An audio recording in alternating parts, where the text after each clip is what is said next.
سب سے پہلے قرآن پاک پہ گفتگو کریں گے۔ قرآن پاک یہ رب کائنات کا کلام ہے، اور یہ اس رب کا کلام ہے جو ساری کائنات کا خالق بھی ہے، مالک بھی ہے، اور ساری کائنات کو رزق بھی عطا فرماتا ہے۔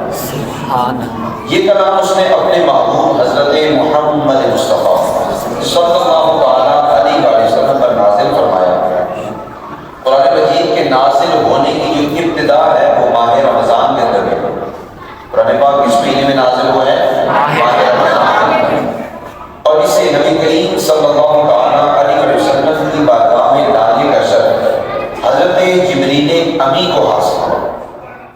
قرآن پاک نازل کرنے والی اللہ تعالیٰ کی ذات ہے، جو لے کے آئے ان کا نام جبریل امی ہے، اور جن پہ نازل ہوا ان کا نام حضرت محمد مصطفیٰ صلی اللہ علیہ وسلم۔ تین چیزیں، نازل کرنے والا ہمارا خالق مالک اللہ رب العزت، جو لے کے آئے ان کا کیا نام ہے؟ حضرت جبریل علیہ السلام، اور تیسرے نمبر پہ جن کی ذات پہ یہ قرآن پاک نازل ہوا ان کا اسم گرامی کیا ہے؟ حضرت محمد مصطفیٰ۔ اب یہ دیکھنا ہے کہ قرآن پاک نازل کس زبان میں ہوا ہے، اور اس زبان میں ہی کیوں نازل ہوا ہے، کسی اور زبان میں کیوں نازل نہیں ہوا۔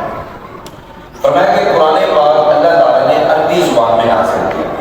اس کی وجہ یہ تھی کہ جو عرب کے رہنے والے تھے وہ عربی زبان ہی جانتے تھے، اس کے علاوہ انہیں کوئی زبان آتی نہیں تھی، تو قرآن پاک کو عربی میں نازل کیا گیا۔ کیوں کہ جب حضور علیہ السلام کے اوپر قرآن نازل ہوا، نبی پاک نے انہیں آیات پڑھ کے سنائی، تو وہ کہنے لگے تھی کہ ہم تو اس کلام پہ ایمان نہیں لاتے، ہم تو اسے مانتے نہیں ہیں۔ جب اس طرح کی بات شروع کی تو اللہ رب العزت نے عربی میں قرآن پاک نازل جو کیا، اس کی ایک وجہ یہ بھی سامنے آ گئی کہ یہ لوگ جانتے ہیں یہ کلام سچ ہے، یہ بھی جانتے ہیں کہ اللہ رب العزت کی طرف سے ہے، لیکن یہ نرمی کر رہے ہیں اور جان بوجھ کے اس کو مانتے نہیں۔ اور دوسری بات یہ، اس لیے بھی یہ قرآن پاک کو عربی میں نازل کیا گیا، کل کو وہ یہ نہ کہہ دیں کہ جناب قرآن پاک کو ہم سمجھے نہیں ہیں، یہ تو انگلش زبان میں آ گیا، یہ تو اردو میں آ گیا، ہندی میں آ گیا، فارسی میں آ گیا، اور ہمیں یہ زبان آتی ہے۔ تو اس وجہ سے اللہ تعالیٰ نے قرآن پاک کو کس زبان میں نازل فرمایا جی؟ شاباش۔ ایک چیز یہاں ایک اور سیکھ ہے، پہلی جتنی بھی آسمانی کتابیں ہیں، خصوصاً ان کے اندر تورات ہے اور انجیل، یہ جو کتابیں ہیں یہ ایک ہی بار میں نازل ہوئی، ایک بار کی ایک ہی دفعہ پوری کتاب نبی کو نازل کر دی گئی۔ چلے آپ سے میں سوال کرتا ہوں، سارے بچے اکٹھے جواب دیجیے گا۔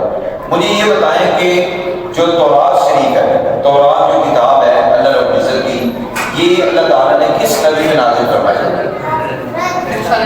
حضرت سب کو آتا ہے، حضرت موسیٰ میں یہ کتاب نازل ہوئی۔ چلے دوسرا سوال آپ سے یہ ہے، یہ بتائیں کہ انجیل شریف اللہ نے کس نبی میں نازل فرمائی؟ عیسیٰ علیہ السلام پہ اللہ تعالیٰ نے انجیل نازل کی۔ اچھا، ایک کتاب کی شرح جاتی ہے، اس کا نام ہے زبور۔ زبور کس نبی میں نازل کی؟ جب بھی نبی کا نام لینا ہے بڑے ادب کے ساتھ لینا ہے، ان کی بڑی شان، ٹھیک ہے؟ تو کہنا ہے علیٰ نبینا وعلیہ السلام والسلام۔ جب آپ نے بولتا تو ہو سکتا ہے آپ کو انشاءاللہ یاد ہے۔ تو یہ جو کتابیں ہیں تورات اور انجیل، یہ اللہ تعالیٰ نے ایک ہی وقت میں نازل کر دی، لیکن قرآن پاک میں ایک وقت میں نازل نہیں کیا، اکٹھا نازل نہیں کیا۔ اس کی وجہ یہ تھی، فرمایا کہ اگر ایک ہی دفعہ قرآن پاک کو نازل کر دیا گیا تو ان لوگوں کے لیے یاد کرنا مشکل ہو جائے گا اور اس پہ عمل کرنا مشکل ہو جائے گا۔ یہ آپ کی کتاب ہے جناب سلیبس کی، میں آپ سے کہتا ہوں کہ آپ لے جائیں اور یہ ساری کتاب یاد کر کے آ جائیں۔ میں نے آپ کو اتنے دن کا ٹائم دیا ہے، اس کے بعد آپ سے سن لوں گا۔